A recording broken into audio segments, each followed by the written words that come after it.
හරිද? ඒක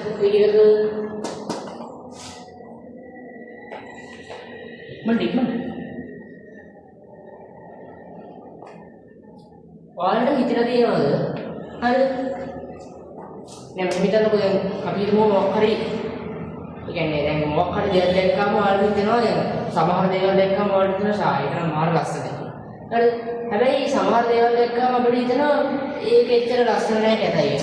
නේද? එහෙම හිතලා තියෙනවද? ඒ කියන්නේ නිකන් සමහර දේවල් දැක්කම නිකන් අපිට හිතෙනවා ෂා හරි ලස්සනයි. ඔයාලා කවදාවත් හිතලා තියෙනවද ඇයි අපිට එහෙම ලස්සන දේවල් ලස්සනට පේන්නේ කියලා? ඒ කියන්නේ ලස්සන දේවල් ලස්සනට පේන්නේ ඇයි කියලා ඔයාලා හිතලා තියෙනවද? මෙහෙමයි හරිද? ඇත්තටම කිව්වොත් ඒ ලස්සන දේවල් වල තියෙන ඒ ලස්සන පිටිපස්සේ තියෙන්නේ ගණිතමය සම්බන්ධතාවයක්. හරිද?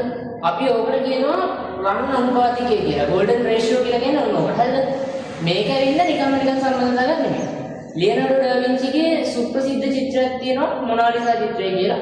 එතකොට ලියනාඩෝ ඩා වින්චි මොනාලිසා චිත්‍රයන්නේ තොරණය කියන රන් අනුපාතිකය පාවිච්චි කරනවා. හරිද? මේ රන් අනුපාතිකය කියන්නේ නිකන් මෙන්න මේක. හරිද? මේක ලියනතනේ රන් අනුපාතිකය කියන්නේ මෙන්න මේක සංඛ්‍යාවක්. හරිද? ඒ කියන්නේ 1.618. රන් අනුපාතය. හරිද? එන්නේ අනුපාතය. හරිද? මේක ඒ කියන්නේ සරලව මම මේක කියනවා නම් මේක තියෙන වෙන මේක. අකටත් මම රූපසටහනක් අතර පැහැදිලි කරනවා. අපි හිතමුකෝ මෙහෙම එන්නේ මේක.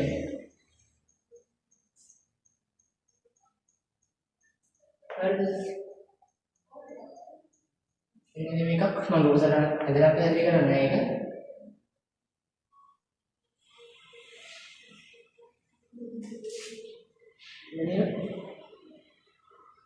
ඔයාලා මේ රූපසටහන දැකලා ඇති.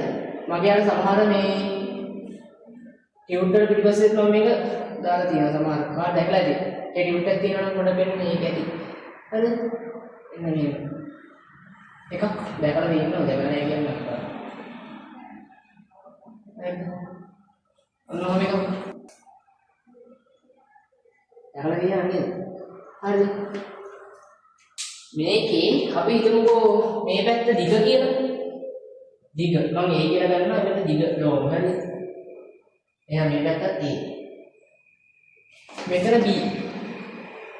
හරි මම ගන්නවා ෂෝට්. හරි ෂෝට්. B ඒ කියන්නේ මෙතන B එහෙනම් මේ සම්පූර්ණ එක කීයද? A B. ඒ කියන්නේ long plus short වෙනවා. හරිද? දැන් මේකෙදි කියනවා මෙන්න මෙහෙම එකක්. එයාලා කියනවා long බෙදීම short කියන එක සමානයිලු long plus short බෙදීම long. ඔන්න ඔය දෙකේම අනුපාතය සමාන වෙන අනුපාතයෙන් 1.618.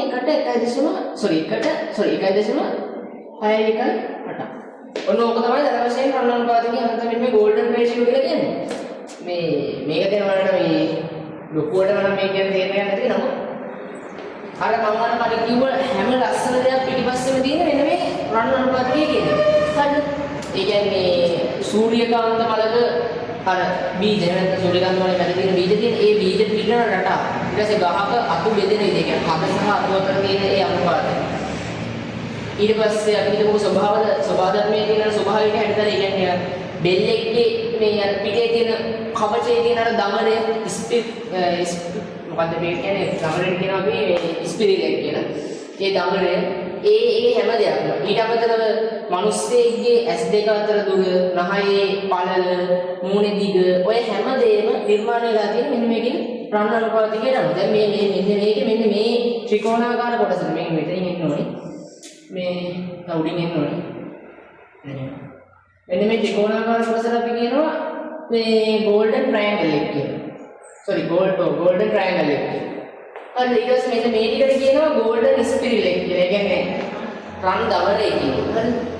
ඒ වගේ. ඔන්න ඔහොම එකක් තමයි ගෝල්ඩන් රේෂියෝ නැත්නම් රන් අනුපාතිකය කියලා කියන්නේ. මේක වටින්නේ ඇයි? මේක තමයි හැම ලස්සන දෙයක් පිටිපස්සෙම තියෙන්නේ. මෙන්න මේ කියන රන් මේ සම්බන්ධතාවය තමයි හැම ලස්සන දෙයක් පිටිපස්සෙම තියෙන්නේ. විද්‍යාඥයෝ මේක හඳුන්වනවා දේව අනුපාතය කියලා. එච්චරට මේක වටිනවා. මොකද පිරමීඩ හදද්දි පිරමීඩ හදලා තියෙන්නේ මෙතන අනුපාතය පාවිච්චි කරලා. ඊට පස්සේ ලියනාඩෝ ඩා වින්චිගේ මොනාලිසා චිත්‍රය ඒ වගේ උදාහරණ ගොඩාක් දෙන්න පුළුවන් මේ රන් අනුපාතය. ඒත් අර ලස්සනයි කියලා හිතන හැම දෙයකම ලස්සන පිටිපස්සේ හැංගිලා තියෙන ඒ ගණිතමය සම්බන්ධතාවය වෙන මේක. ඔයාලා ගෙදර ගිහින් ඔයාලා බලන්න රන් අනුපාතය කියන්නේ මොකක්ද කියන්නේ? හරි. ඉවරයි නේද කියන්නේ? අපි ඊළඟ ප්‍රශ්නෙට ඊළඟ